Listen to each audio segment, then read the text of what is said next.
بسم اللہ الرحمن الرحیم۔ لا آف ایکویٹی اور سیمسٹر ہے ہمارا 8واں۔ راشد نصیب آج کے لیکچرز کے ساتھ آپ کے ساتھ حاضر ہے۔ اور اسٹوڈنٹس ماشاءاللہ جیسا کہ آپ جانتے ہیں ہمارے دو سبجیکٹس آپ کے پاس ہیں، ایک لا آف ایکویٹی اور لیگل ڈرافٹنگ۔ تو آج کا لیکچر ہمارا لا آف ایکویٹی سے متعلق ہے۔ اس میں کیا کچھ پڑھنا ہے آج ہم نے اس کا میں آپ کو بتا دوں۔ ہم نے آج کا جو ٹاپک ہے ہمارا اس میں ڈیفینیشنز ہیں اور اوریجن آف ایکویٹی ہے کہ ایکویٹی کا اوریجن کیا ہے۔ اس کے اندر ہم نے پڑھنا کیا کیا ہے، اس میں بتاؤں گا آپ کو انٹروڈکشن آف ایکویٹی، اس کی ڈیفینیشنز، اس کا پھر اوریجن اور ایکسپلینیشن اور جورسڈکشن آف ایکویٹی ان پاکستان۔ تو سب سے پہلے چلتے ہیں ہم انٹروڈکشن آف ایکویٹی کی طرف۔ سب سے پہلے ہمیں یہ پتہ ہونا چاہیے کہ ایکویٹی ہے کیا، اس کا تھوڑا بہت تعارف ہو جائے۔ اصل میں ہم اگر دیکھیں اس کی ہسٹری تو انگلینڈ میں جو جسٹس سسٹم تھا وہ جو ہے کامن لا کی طرف، کامن لا جو تھا اس میں انوالو تھا۔ کامن لا کے اوپر جو ہے ان کے فیصلے ہوا کرتے تھے، اور پھر یہاں پر جو ہے کامن لا کے اندر بہت سارے ڈیفیکٹس اور بہت ساری اس کے اندر ایسی چیزیں آ گئیں جس میں جو ہے حقدار کو حق نہیں مل رہا تھا، اور بہت ساری اس میں جو رائٹس تھے وہ متاثر ہو رہے تھے۔ تو پھر ہوا کیا، ان رائٹس کو ان کو حل کرنے کے لیے، ان پرابلمس کو حل کرنے کے لیے تو اس میں جو ہے کچھ ڈیفرنٹ لیگل پرنسپلز جو ہے اس میں انوالو ہوئے۔ تو جو انگلش کورٹس تھیں، جو وہاں کا کورٹ سسٹم تھا، انہوں نے ان پرنسپلز کو جو ہے اپنایا اور اس کو نام دے دیا ایکویٹی کا۔ یہ تو ہے اس کا انٹروڈکشن۔ اس کے بعد ہم آ جاتے ہیں پھر ڈیفینیشن کی طرف کہ اگر اس کی ڈیفینیشن کی جائے کہ ایکویٹی ہے کیا، تو ایکویٹی کا لٹرلی اگر اس کو دیکھا جائے تو ایکویٹی مینس فیئرنیس جو ہے اس کا وہ اس کا مطلب ہے۔ تو ہم یہ دیکھیں، یہ میں نے پہلے لکھا ہوا بھی تھا، دوسری سلائیڈ بنائی ہوئی انٹروڈکشن کے اوپر کہ انگلینڈ کے اندر جو ہے وہ common law was the basic justice system, اور پھر اس کی میں نے آپ کو ہیڈنگ دوسری دے دی کہ defects in the common law, اور تیسرا دیا پھر legal principles for solving the problems known as equity. یہ آپ کو میں نے آسانی کے لیے تاکہ آپ کے نوٹس تیار ہو سکیں اور آپ کو جو ہے ہنٹس مل سکیں، اس لیے اس کی میں نے آپ کی جو ہے سیکنڈ سلائیڈ تیار کی ہوئی تھی۔ اب تیسری سلائیڈ کی طرف جاتے ہیں۔ تیسری سلائیڈ میں ہمیں جو ہے وہ ہوتی ہے اس کے اندر ڈیفینیشن۔ تو ڈیفینیشن میں کیا تھا، ڈیفینیشنز کے اندر جو ہے ایکویٹی مینس فیئرنیس یا امپارشیلٹی۔ تو ہمیں جو ہے اس کے اندر یہ پتہ چلتا ہے کہ ایکویٹی جو ہے وہ اس کا جو لغوی معنی یا اس کا اگر ہم اس کے معنی دیکھیں تو وہ غیر جانبداری یا ایمانداری کو ہم کہتے ہیں، ٹھیک ہے جی۔ اور پھر دوسرا یہ کہ جو قانون تھا، جو انگلش قانون تھا، اس کے اندر جو قواعد کی خامیاں تھیں، جو اس کے اندر خامیاں تھیں، ڈیفیکٹس تھے، ان کو دور کرنے کے لیے، ان کو رائٹس کو صحیح معنوں میں اویل کرنے کے لیے تو ان اصولوں پر عمل کیا گیا، اور ایکویٹی کے نام پر جو ہے یہ قانون لایا گیا۔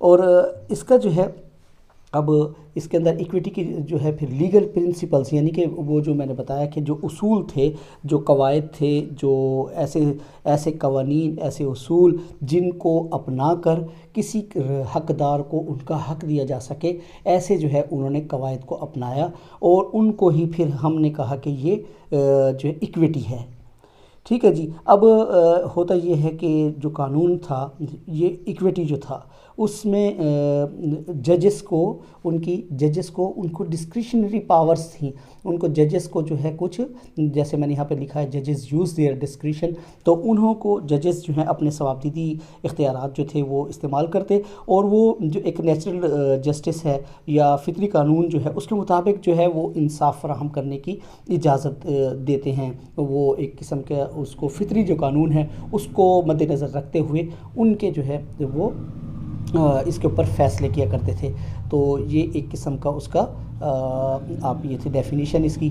اور اس میں مزید آپ کتابوں کا بھی حوالہ دے سکتے ہیں، اور مختلف کتابیں اویلیبل ہیں، مختلف بکس ہیں، آپ ان کو بھی ساتھ ساتھ مطالعہ کریں، کیونکہ جو آن لائن سسٹم ہے اس کے اندر ہم صرف یہ سلائیڈز آپ کے سامنے دیتے ہیں اور کچھ نہ کچھ تھوڑا بہت مواد آپ کو بتا دیتے ہیں، اس سے پھر یہ ہے کہ آپ کو ایک سہولت مل جائے گی، اور پھر آپ اپنی مختلف بکس سے انٹرنیٹ کی دوسری جو لنکس ہیں ان کے ذریعے جو ہے آپ اپنے نوٹس خود پریپیئر کر سکتے ہیں۔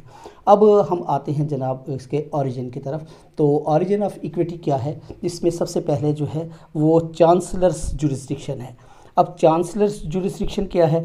چانسلرس جورسڈکشن یہ ہے کہ جو 13 سینچری تھی اس وقت اس کی ایکویٹی کی ابتدا ہو رہی تھی۔ ایکویٹی جب ابتدا ہوئی اس کی تو وہ 13 سینچری تھی، اور اس میں جو ہے اس کا چانسلر کے جو اختیارات تھے، اس کا جو اختیار سماعت تھا، اس کا ایک قسم کی اس کی ایکسٹینشن ہو رہی تھی، اس کا بڑھوتری ہو رہی تھی، اور وہ چانسلرز کے جو اختیارات تھے وہ اختیار سماعت وہ اس وقت شروع تھا، اور پھر انہی اختیارات نے جو ہے وہ اس کے قانون کے اصولوں کو جنم دیا۔ وہ اصول جو ہے آئے، جو چانسلرز نے جو اپنے اختیار سماعت کے درمیان جو فیصلے کیے، جو اصول بنائے، وہی اصول جو ہے ایک قسم کے ایکویٹی یا نسبت، اس کو اردو میں کہتے ہیں، نسبت کے طور پر جانے گئے۔ یہ ہے چانسلر، آپ کی چانسلرس جورسڈکشن۔ اس کو مزید آپ جو ہے آن لائن سسٹم کے ذریعے، آپ مختلف سائٹس کے ذریعے، مختلف بکس کے اندر اس کو ڈیٹیل سے دیکھ سکتے ہیں، لیکن یہ میں نے آپ کو بتا دیا کہ چانسلرس جورسڈکشن ہے کیا۔ دوسرا اوریجن جو ہے یہ آیا کیوں جی، ایکویٹی کیوں آیا؟ دوسرا ہے نان اویلیبلٹی آف ریمیڈیز۔ جیسا کہ نام سے ہی ظاہر ہے کہ کچھ جو داد رسیاں تھیں، جو ریمیڈیز تھیں، وہ ان کی عدم دستیابی تھی، وہ اویلیبل نہیں تھی۔ تو ایسے میں جو ہے پھر جہاں پر ریمیڈیز نہ آ رہی ہوں تو اس میں فیصلہ کرنا، اس کے اندر جو ہے لوگوں کے حقوق دینا، ان کے رائٹس دینا تھوڑا سا مشکل ہو جاتا ہے۔ تو ایسی صورت میں جو ہے پھر اس کو ایکویٹی سے کام لیا گیا۔ ایکویٹی کا جو اصول بنے ہوئے تھے، تو اس کا جو سیکنڈ وہ تھا نان اویلیبلٹی آف ریمیڈیز۔ اس کی وجہ سے، کیونکہ نان اویلیبلٹی تھی ریمیڈیز کی، اس کی وجہ سے جو ہے ایکویٹی کا اوریجن آیا، یا ایکویٹی وجود میں آئی۔ اس کا تیسرا جو ہے انایڈیکویٹ ریمیڈیز۔ انایڈیکویٹ ریمیڈیز سے مراد ناکافی داد رسیاں ہیں، یعنی کہ جو اگر ان کے پاس کچھ ریمیڈیز تھی بھی جو وہ استعمال کر بھی رہے تھے، لیکن وہ ناکافی تھیں، تو ان ریمیڈیز کو جو ہے انہوں نے کیا کیا، ناکافی ریمیڈیز جو تھی اس کو ایکویٹی کے ذریعے جو ہے وہ تقریباً کوشش کی کہ وہ پورے ہو جائیں۔ اس کے علاوہ ایک اور جو لاسٹ ہمارا پوائنٹ ہے وہ یہ ہے کہ ڈیفیکٹیو پروسیجر۔ جو ان کا پروسیجر چل رہا تھا اس کے اندر بہت ساری خامیاں تھیں، اس میں جو ہے اس کا جو طریقہ کار تھا وہ ناقص تھا، غیر تسلی بخش تھا۔ تو ان حالات میں بھی پھر ہم نے جو ہے اس کو ایکویٹی کے اصول کو اپنایا، ایکویٹی جو ہے اس پر انحصار کرنا شروع کر دیا، اور یہیں سے جو ہے اس کی ایکویٹی کی یہ ایک قسم کا اوریجن بن جاتا ہے۔ اور ایکویٹی کے اوریجن کے جو ہیں اس میں 4 پوائنٹ ہیں: chancellors jurisdiction, non availability of remedies, in adequate remedies, اور ڈیفیکٹیو پروسیجر۔ تو اسٹوڈنٹس، یہ تھا آج کا لیکچر۔ مجھے امید ہے کہ یہ آپ کے لیے کافی ہے۔ اس کے اوپر آپ مزید سرچ کریں، مختلف بکس کا مطالعہ کریں، اور اس کے ساتھ ساتھ جو ہے نیٹ کو بھی یوز کریں، کہیں سے آپ یوٹیوب کے ذریعے، آپ مختلف چینلز کے ذریعے، تو آپ یہ دیکھ سکتے ہیں۔ بہرحال میرا آپ کے ساتھ اتنا ہی تھا۔ انشاءاللہ نیکسٹ کلاس کے اندر نیکسٹ ٹاپک کے ساتھ جو ہے میں حاضر ہوں گا۔ تب تک کے لیے راشد نصیب کو اجازت دے دیں۔ اللہ حافظ۔